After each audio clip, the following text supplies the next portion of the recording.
The world is strange enough as it is. However, someone, or something, saw it fit to scatter objects around the world which allegedly have otherworldly powers, according to some people. Now, whether or not you put any stock into believing in the paranormal, there's no denying the body count that some of these objects have amassed. It's Squidward! What's he doing here?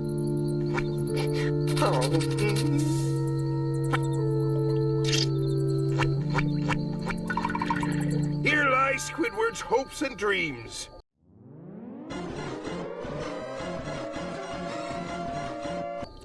What a baby.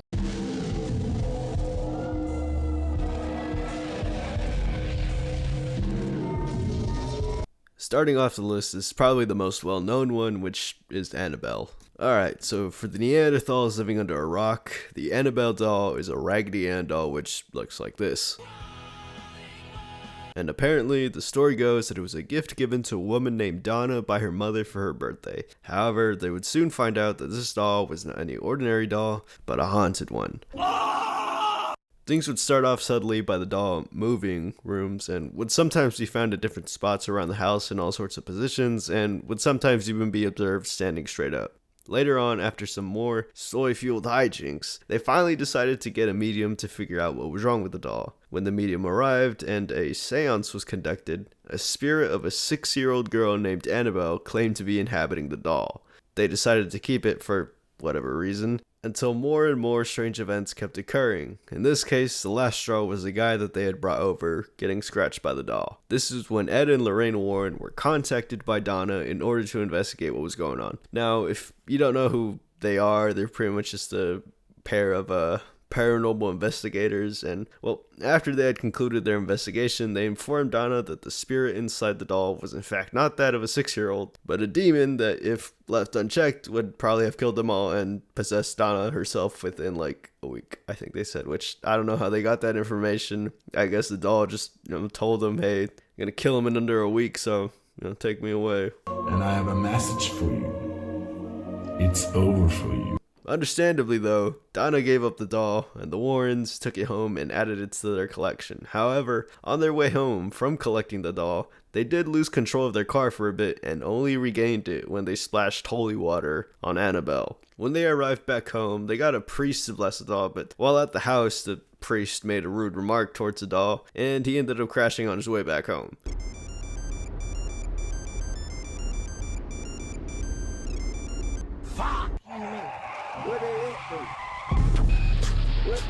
Even now, the doll has made headlines recently as one of its handlers died a couple weeks ago from the date of this video releasing. So I guess moral of the story is don't curse out a cursed doll, I guess.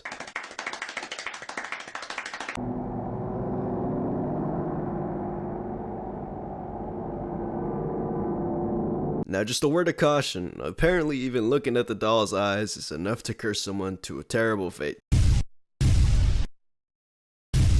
So, if you have any doubts about your protected soul, now would be the time to turn back. Although, I guess it would be a little too late now since I kind of just showed you the picture of it in the beginning of this before I started talking. Anyways, here's what it looks like again.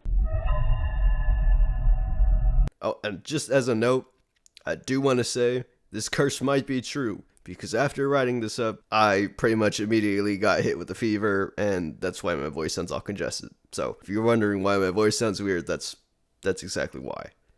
Anyways, his backstory has some different origins, as some will say that a maid bought the doll for a kid named Robert Eugene Otto. However, after being caught performing some type of voodoo ritual on the doll, she was soon fired because, of course she would. The alternate beginning of this tale is that the doll was just simply bought by Robert's grandfather while on a trip in Germany as a gift for him. Upon receiving the doll, it instantly became his favorite toy, so much so that even after a couple of weeks of ownership, Robert declared that the doll also wanted to be named Robert. And, well, since there couldn't be two people with the same name under the same household, named Robert, Eugene, which was Robert's middle name, he went by Eugene, decided to give his first name to the doll. Eugene treated Robert like a part of the family and would even dress the doll up in some of his own clothes, which is apparently where he got his sailor suit that he now wears in his permanent display at the Fort East Martello Museum in Key West, Florida. This treatment of family towards Robert would continue. However, as time would go on, Eugene's family would sometimes hear him talking to Robert, and a deep voice could be heard responding to Eugene. Eugene's family would try to get Eugene to replicate the deep voice as they thought he was the one speaking. However, Eugene would insist that he wasn't speaking and that it was Robert. His family, of course, just thought he had an overactive imagination because, of course, every family does, I guess, for some reason, even in terrible horror movies, so why not apply it to this tale, right? Strange events would continue over time, with even furniture being turned upside down, dishes being broken, and even his other favorite toy being destroyed, which of course Eugene blamed it on Robert. His family had decided that if nothing more, Robert was just a negative influence that they needed to separate from Eugene. That was when they threw Robert into the attic. However, strange things would still continue to happen, like footsteps coming from the attic and giggling happening throughout the house. However, what's even stranger is that reportedly the person who took Robert up to the attic was Eugene's aunt, who allegedly died a night after separating Eugene and Robert. This now brings us to the present, where he's held in the Fort East Martello Museum on permanent display. It's highly advised to ask Robert for permission before taking a picture of him, or else some terrible consequences could occur. Some people have reported divorces, deaths, and going bankrupt, all because they didn't ask permission from Robert or because they directly disrespected him. They even have a little section where people could send in like letters of apologies to Robert because they insulted the doll or didn't ask for his permission to take a picture. So I guess it's true.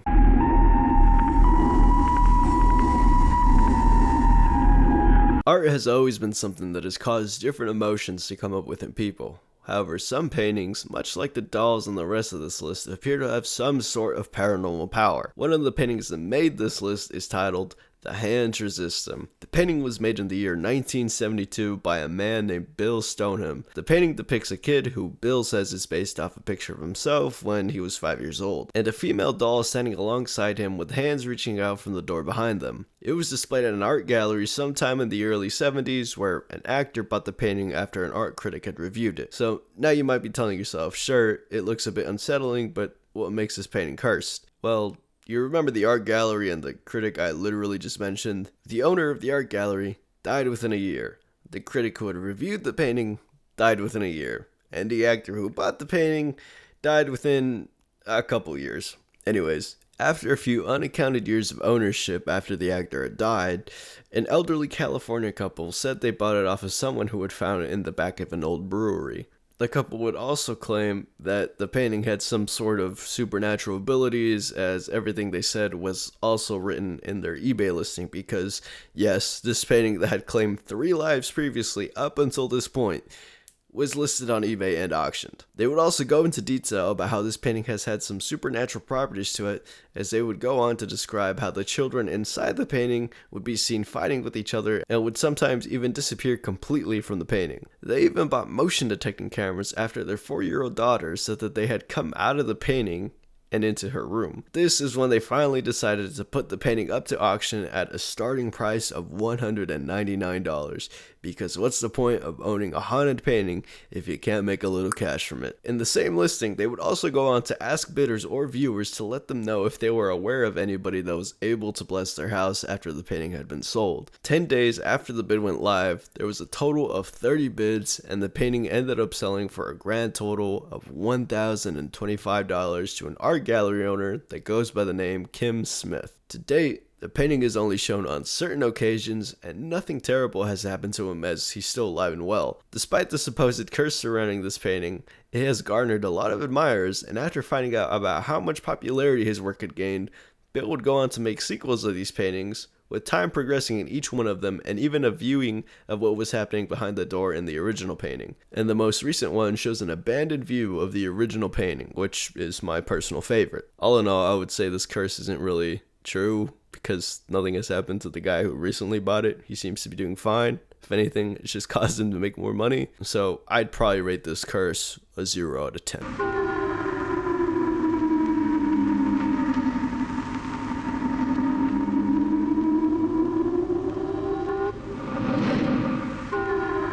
While curses may usually be associated with creepy dolls or paintings, sometimes one person's action is all it takes for a piece of furniture to become cursed. That one person that is to blame for this cursed chest is a man that went by the name Jeremiah Graham, or sometimes he went by his other name, Jacob Cooley. Anyways, the events take us to the good old state of Kentucky around the 1830s, where Jeremiah was a plantation owner who was getting ready for the arrival of his firstborn child. He was setting up preparations, which included commanding one of his slaves to make him a chest of drawers. The slave that was ordered to make the chest was named Remus, who was a skilled woodworker. Remus spent countless hours making sure the chest was perfect in every way possible. However, once finished with the chest and he presented it to Jeremiah, Jeremiah immediately begins to berate him and eventually ends up beating him to death. However, despite killing him over his dissatisfaction towards the chest, he still decided to keep it in his soon-to-be newborn son's room, for whatever reason, probably out of guilt. Once the other slaves caught wind of his murder, they decided to put a curse over it, and one of the slaves happened to be a conjure man, which, when in possession of the chest, they sprinkled dried owl's blood in one of the drawers, and a conjure chant was sung sealing the fate of the rest of Jeremiah's family lineage. How they got their hands on that chest without anybody knowing, I'm really not too sure, but they ended up putting a curse on it. It seemed as if anyone that came into direct contact with the chest, or even indirectly, got killed in some way. Funny enough, or not so funny depending on how you look at it, Jeremiah himself got through the curse fairly unscathed, as he ended up living his full natural life, I guess you could call it. However, as mentioned earlier, his future generations did not really have a lot of luck. In fact, there were 18 deaths attributed to the chest itself.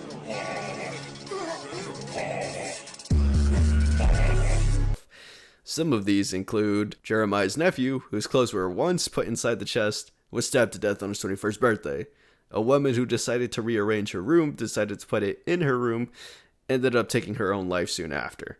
A bride whose wedding dress was put inside the chest died 2 years later. Another soon-to-be-born baby's clothes were put inside only for it to be born prematurely and die the same day. Eventually, the chest would end up in the hands of a woman named Virginia, who somehow had a maid who could conveniently break curses. According to the maid named Sally, she needed a dead owl brought to her, willow leaves picked from a tree and boiled in front of said dead owl, and then the next step would be to take a jug filled with that same liquid and bury it in the dirt with the handle facing east.